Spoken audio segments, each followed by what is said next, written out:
曾經有好多醫生同我講過，我係不育，我係有多囊卵巢症。喺美國同英國咧係好興用呢一個儀器啦，佢嘅準確度咧係好多婦科醫生係會攞嚟參考數據嘅。想生小朋友係一個 teamwork。呢個男士佢飲食裏邊唔會好偏重於一啲飽和脂肪比較高嘅食物，譬如一啲肉類可能比較肥嘅部位啦，全脂嘅一啲奶製品嘅加工食物、腸仔啊，其實都會影響到嗰個精子嘅質量。哦，咁佢哋嘅精子質量咪好唔掂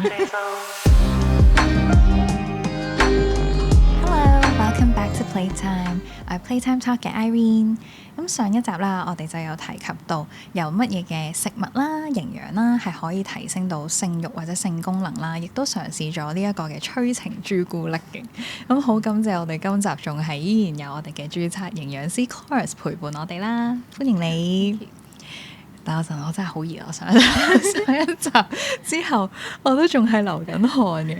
咁我哋今集會延伸上一集嘅話題啦，去睇一睇有冇啲乜嘢嘅營養上面啦，係可以改善到生育能力嘅。因為都知道香港啦，其實好多人係想追生 BB 啦。咁有冇啲食物上面或者營養上面啦，係可以提升到精子同埋卵子嘅質量嘅咧？係啦，咁就如果講到營養學方面啦，食嘢方面其實對於精子同埋卵子嘅質量其實都係好息息相關嘅。咁呢個原因在於就係話我哋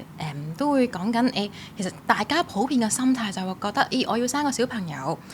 其實都係精子同卵子嘅 DNA 佢嘅基因已經一早已經定咗㗎啦，係啦，就應該冇得改變㗎咯喎，係咪咧？咁呢樣嘢其實隨住而家即係可能科學上邊嘅一啲嘅進步啦，其實都會發現咗其實咧，除咗 DNA 呢樣嘢會影響到一個 BB 佢實際嗰個嘅外表啊等等嘅因素之外啦，其實呢啲叫做後天環境嘅因素，咁包括咗食物啦，係啦，飲食嘅生活習慣等等啦，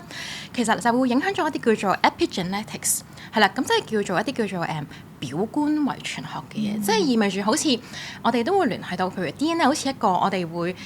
俗稱佢為一個好似圖書館咁樣，係啦，佢會好多藏書，包含晒身體人體需要嘅製造嘅一啲嘅原嘅一啲食譜咁樣啦，係啦。咁而呢個 epigenetics 呢個表觀遺傳學嘅概念就係話咧，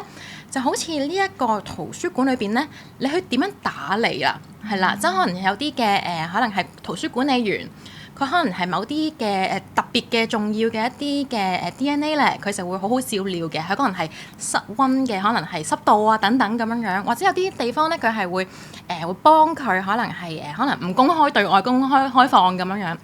啲我哋就稱叫做後天嘅因素影響咧，其實都會影響到精子同呢個卵子嘅質量咁，係啦。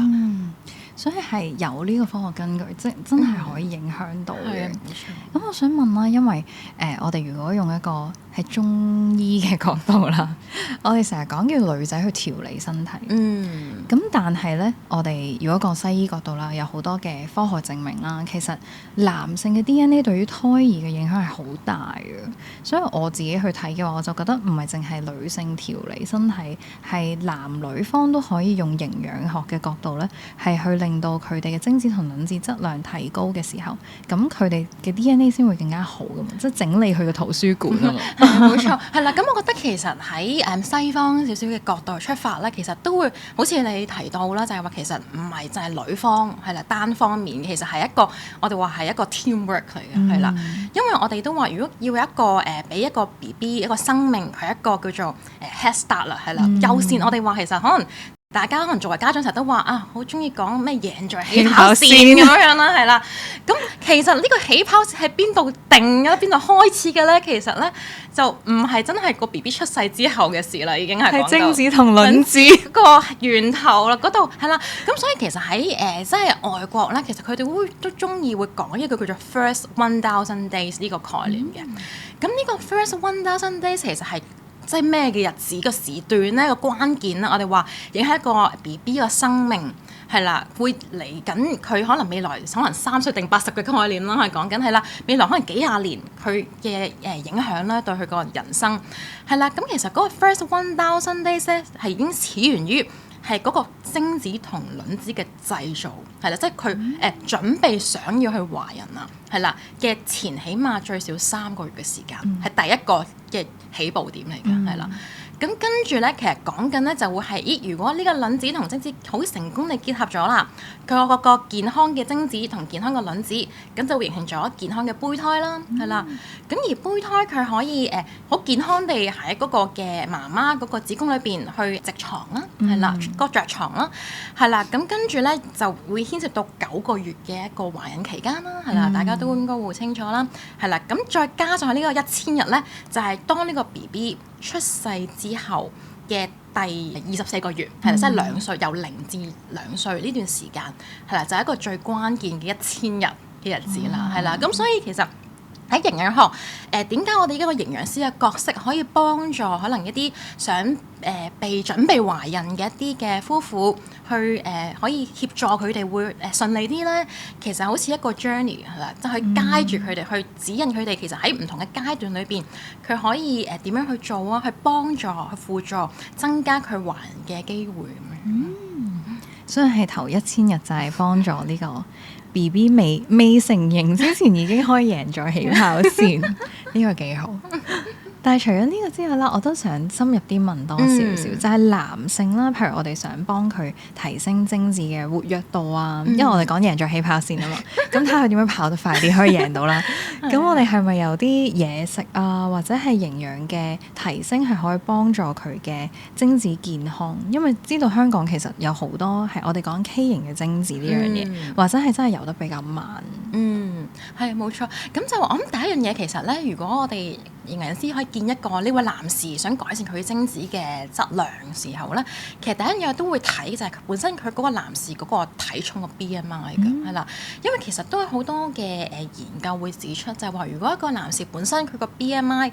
過低或者過高，係啦，即係過重啦，係啦，其實都會影響佢嗰個身體嗰個即係男性嗰個荷爾蒙。係啦，嗰個睾丸素個濃度嘅，咁從而都會影響到佢精子嗰個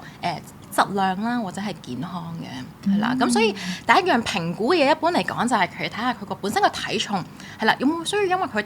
太重嘅話，可能要減下磅啊，或者可能佢可能真係過輕，可能個 BMI 係低過我哋話最理想嘅水平18.5，係啦。咁要可能有冇喺啲飲食生活上邊嘅習慣上邊可以增下磅啊等等，係啦。咁呢個係一個可以開始去 work on 嘅一啲地方嚟嘅，係啦。咁之後可能再仔細去睇就係佢個飲食食啲乜嘢啦，係啦。咁我哋最關鍵嘅飲食習慣係啲咩咧？咁當中其實咧喺即係營養學上面去睇咧，都有啲特別嘅營養素，我哋會集中去專注嘅，係啦，即係例如啦，我哋話其實可能呢個男士佢飲食裏邊會唔會好偏重於一啲好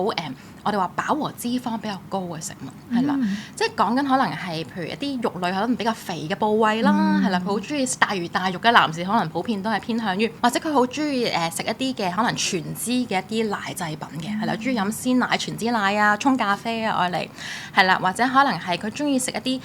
偏好紅肉嘅，係啦，食肉嘅時候可能或者係啲加工食物，可能係中意食譬如腸仔啊、五香肉丁、公仔麵呢啲係啦，煎炸嘢啊嗰啲咁樣樣啦，咁變相其實咧如果身體過多嘅飽和脂肪啊，或者係我哋話過多呢啲嘅真係加工肉類等等嘅話咧，其實都會影響到嗰個精子嘅質量㗎。哦，係啦，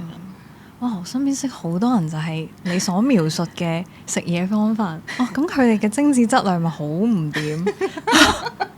好擔心，係啦。咁但係如果你話其實有冇機會可以改善到或者逆轉到啦？咁其實係有嘅。即係頭先會提到話，其實關鍵期就係3個月嘅時間咧，最少。咁最理想其實可能講緊係調理嗰啲男士嘅精子嘅健康，其實可能3個月起。甚至乎去到長啲，可能6個月啦，係啦，因為其實都會牽涉到我哋話精子個 turnover 嗰個率嘅，係啦，幾時可能有一批新嘅精子會走出嚟咧，咁樣樣，係啦，咁其實咧我哋會一般嚟講咧，其實可能精子由一個可能咁單元嘅細胞，係啦，佢未俾佢指派被委配成為一個精子嘅之前咧，其實咧起碼要有74日嘅時間去準備去延伸呢樣嘢嘅演變。74日之後咧，其實佢都要額外多大概12日左右到嘅時間咧，佢真係成型，佢 mature 係成熟嘅，變一個可能真係大家所認知嘅，即係好似一個蝌蚪慢慢變成一隻青蛙咁樣嘅概念啦，係啦，係啦，喺嗰個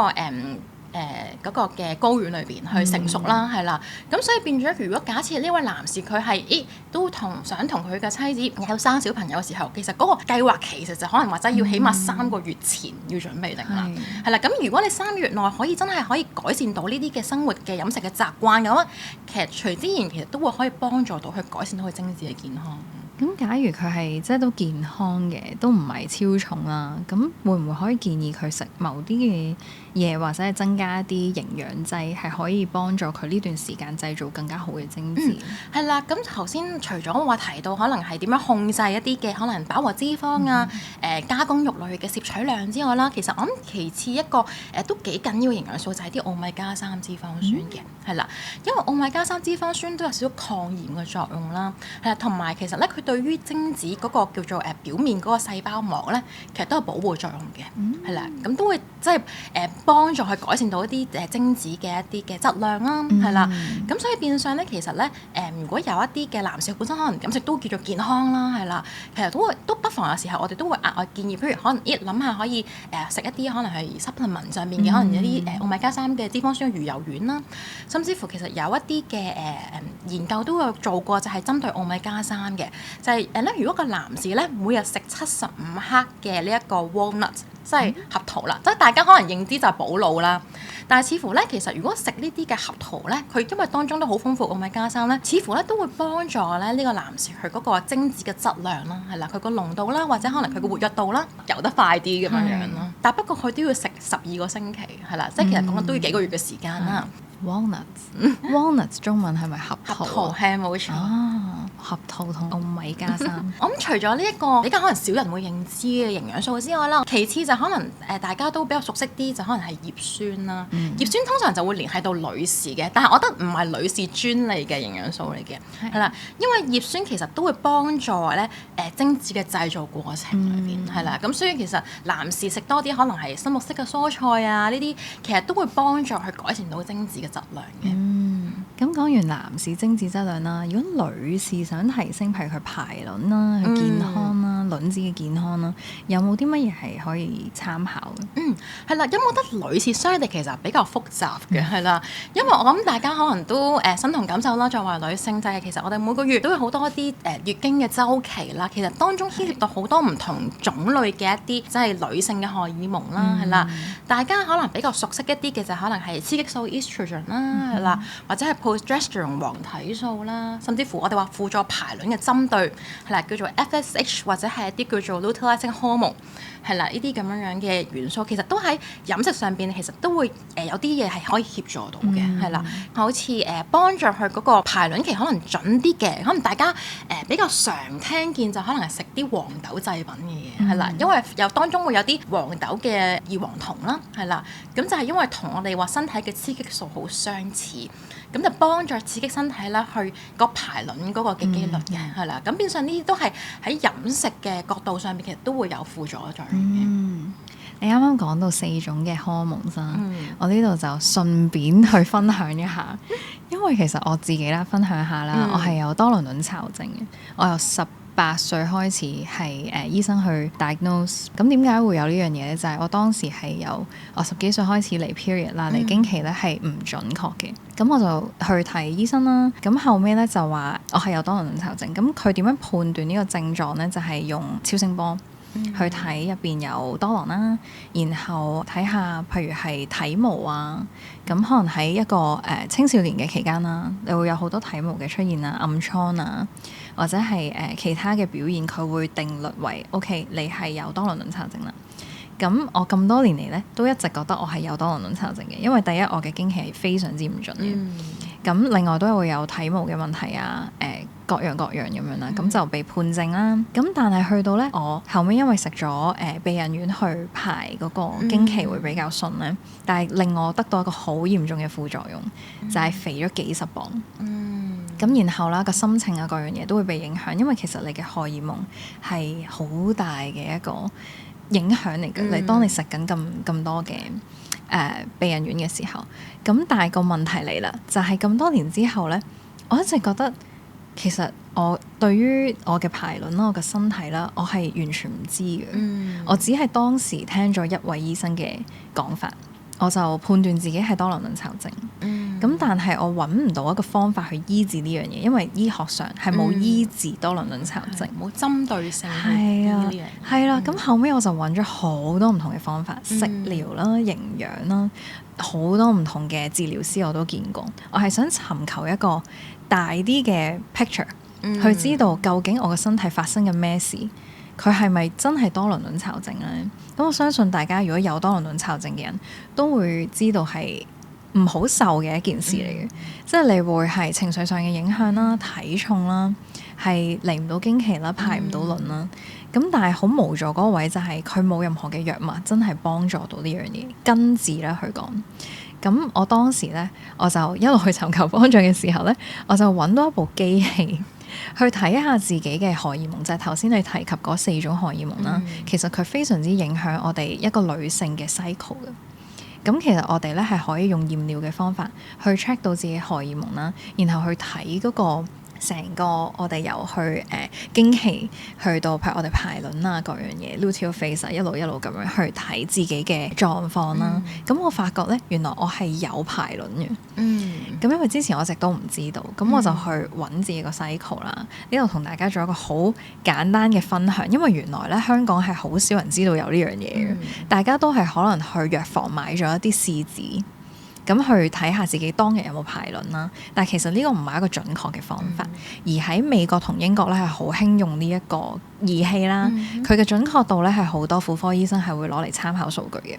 咁所以呢個我都好想分享俾一啲想清楚自己有冇排卵啦，或者自己荷爾蒙啦、多囊卵巢症嘅人啦，或者係想要小朋友嘅女仔啦，可以認真去了解一下自己身體嘅。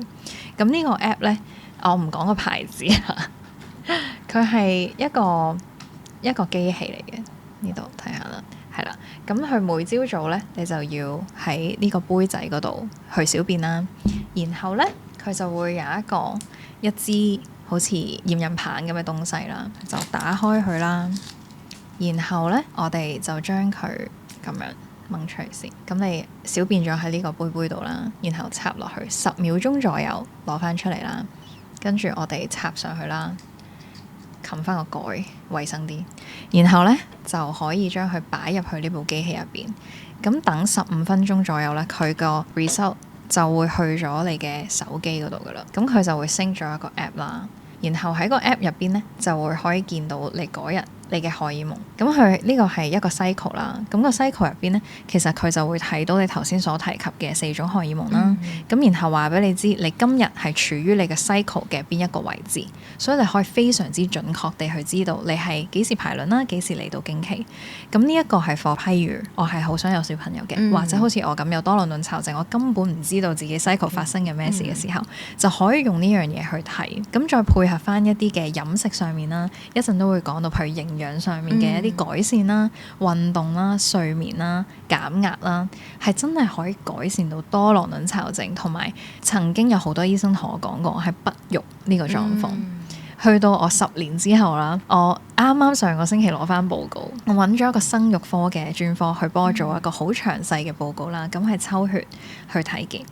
我後尾咧，佢先至同我講，因為多囊卵巢症原來分好多種嘅，佢係要知道你邊一種荷爾蒙咧係缺少啦，或者係身體入邊缺少咗某一啲嘅營養，然後佢再去睇你嘅成個經期 cycle 入邊，佢要抽取要睇頭先嗰4種嘅荷爾蒙，佢先至去判斷你係真係有多囊卵巢症同埋邊一種類。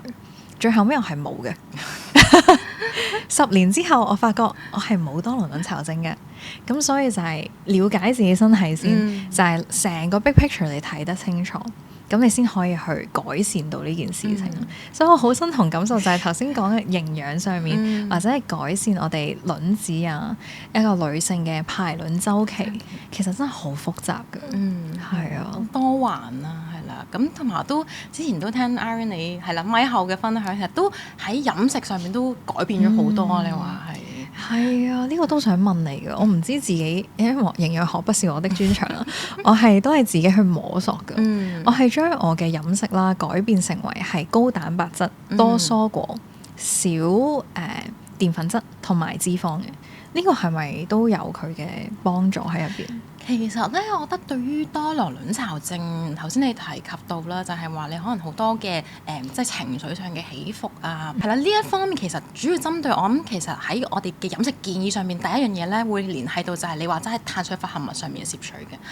因為咧，一般嚟講，我哋話咧，多囊卵巢症佢嘅最大影響啦，直接就係因為佢牽涉到胰島素呢樣嘢，佢會增加咗身體嗰個胰島素嘅抗阻或者 insulin resistance 係啦。咁從而點解我哋成日都會話多囊卵巢症嘅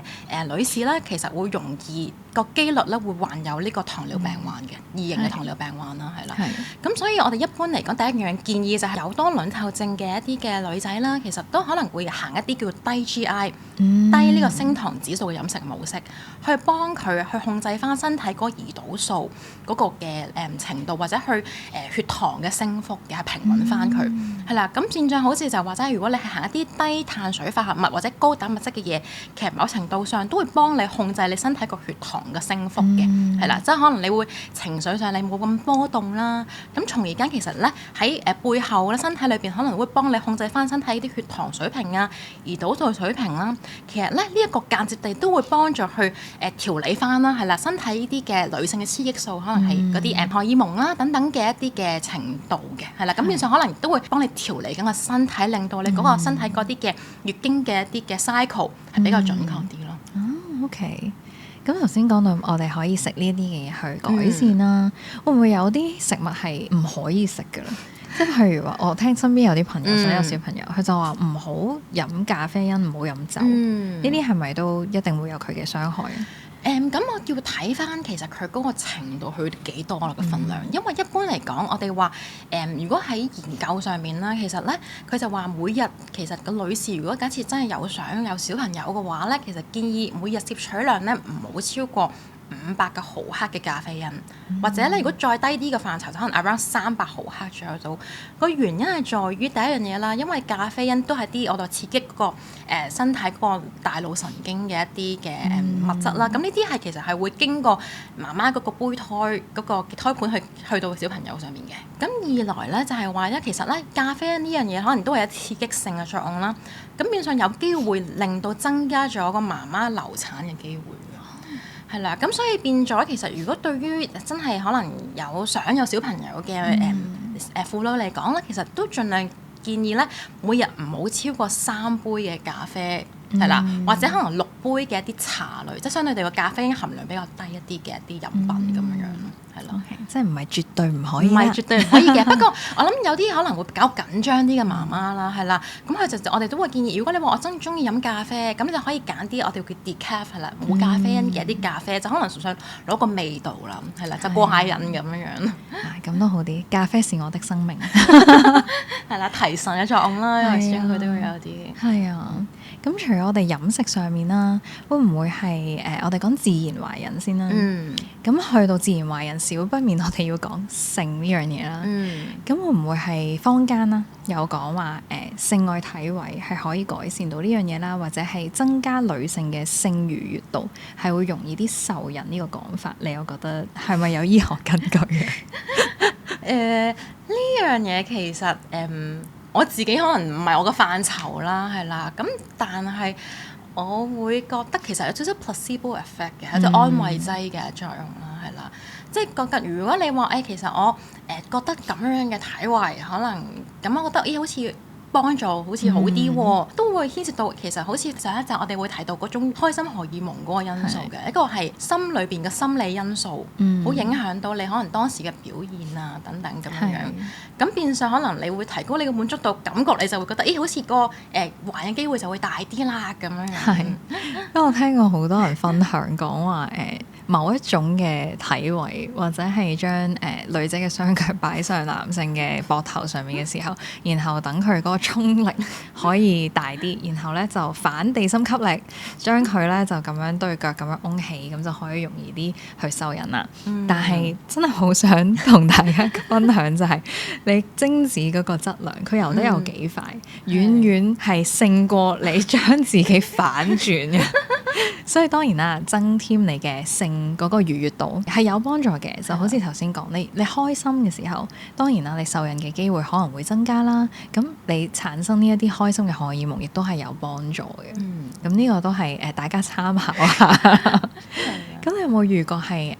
唔係人工受孕啊？講緊可能 IVF 啊各樣嘢。咁佢係譬如嚟揾你嘅幫助啦，係咪都係好似頭先咁樣講，就係佢做咗詳細嘅測試，知道佢現時佢譬如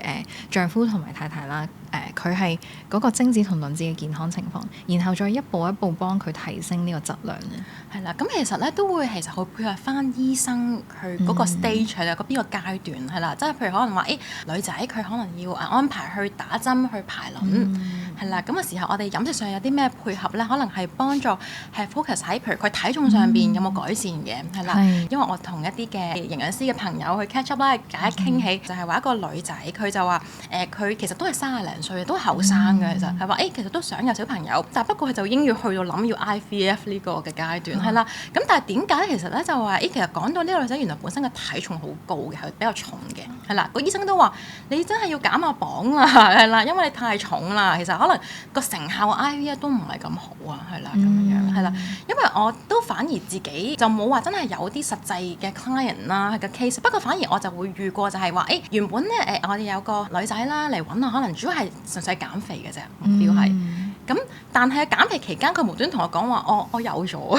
係啦，咁所以變咗都覺得其實可能真係或者係個體重上邊啦，或者可能嗰個女士本身嗰個脂肪嘅比例啦係啦，其實都會幫助佢改善到佢嗰個即係可能排卵期或者準確啲啦係啦，或者可能佢幫助佢可能嗰個嘅卵子嗰個質素會改善咗啦，咁從而會幫助佢會真係容易啲會有懷孕嘅喎。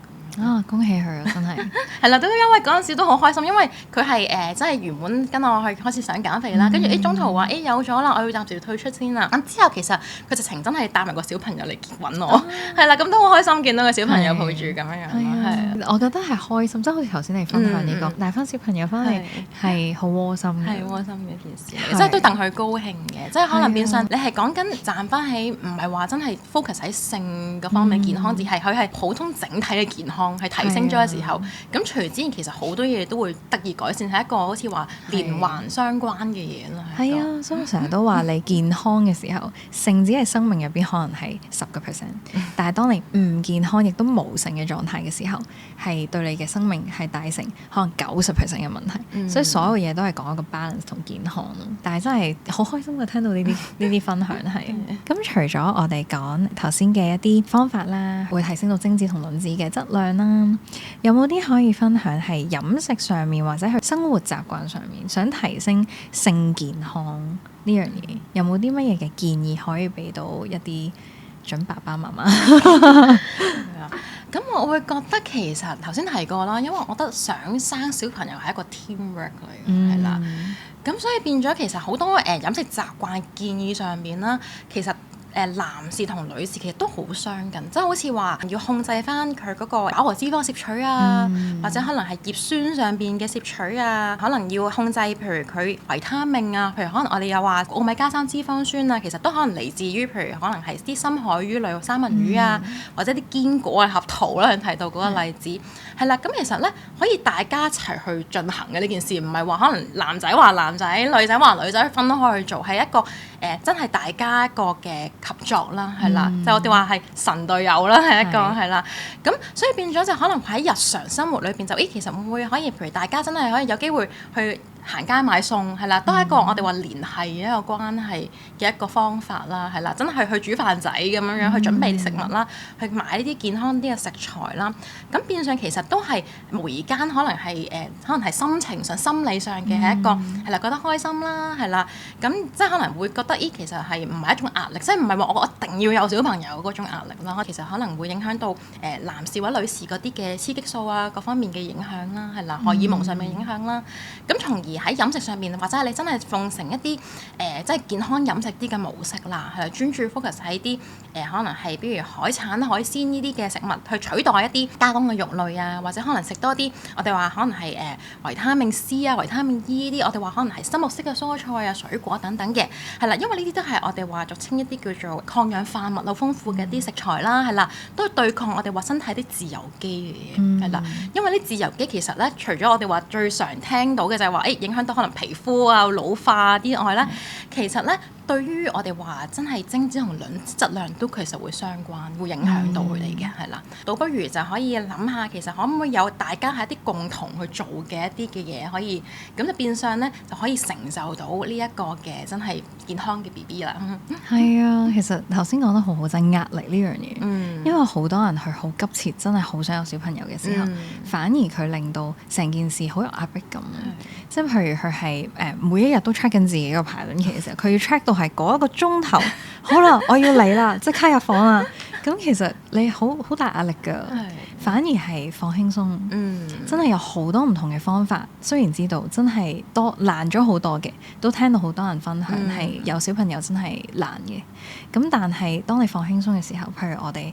有專業嘅營養師啦，你喺營養上面啊、食物方面啊，可以去提升到呢樣嘢啦，放輕鬆去做愛啦，即係有好多事情係可以慢慢大家溝通，放輕鬆去 enjoy 件事情，會好過你逼得好緊嘅時候，就有好多事情係真係逼唔嚟嘅。真係咁，希望今日我哋呢一集都講咗好多係有關飲食上面啦、營養上面啦，可以幫大家增添呢一個嘅精子同卵子嘅質量啦。咁同時係我哋放鬆係最關鍵嘅一樣嘢啦。咁當你要我哋放鬆之餘，揾專業嘅人士去幫忙啦，了解自己身體嘅狀況啦，咁去更加好去配合到成件事啦。咁都真係祝福大家係好有呢個健康啦，可以迎接到一個健康嘅 BB 嘅。咁如果有任何嘅問題咧，我哋會將 Chorus 嘅 social media 擺喺我哋嘅 description 入邊嘅，咁大家可以撳出嚟去揾佢啦。咁如果有其他嘅嘢想知啊，有問題想問咧，記得喺留言或者 DM 我哋可以繼續去問嘅。咁睇緊 YouTube 嘅大家咧，就麻煩你撳一撳個小鈴鐺啦，記得 subscribe 我哋嘅頻道。咁可以去翻我哋嘅 Spotify 啦、KKBox 同埋 Apple Podcast 去聽翻精彩嘅內容。而聽緊 podcast 嘅大家亦都可以翻去 YouTube 睇翻我哋精彩嘅片段㗎。多謝你嘅 Chorus，我哋下集再見啦！感謝你，拜拜。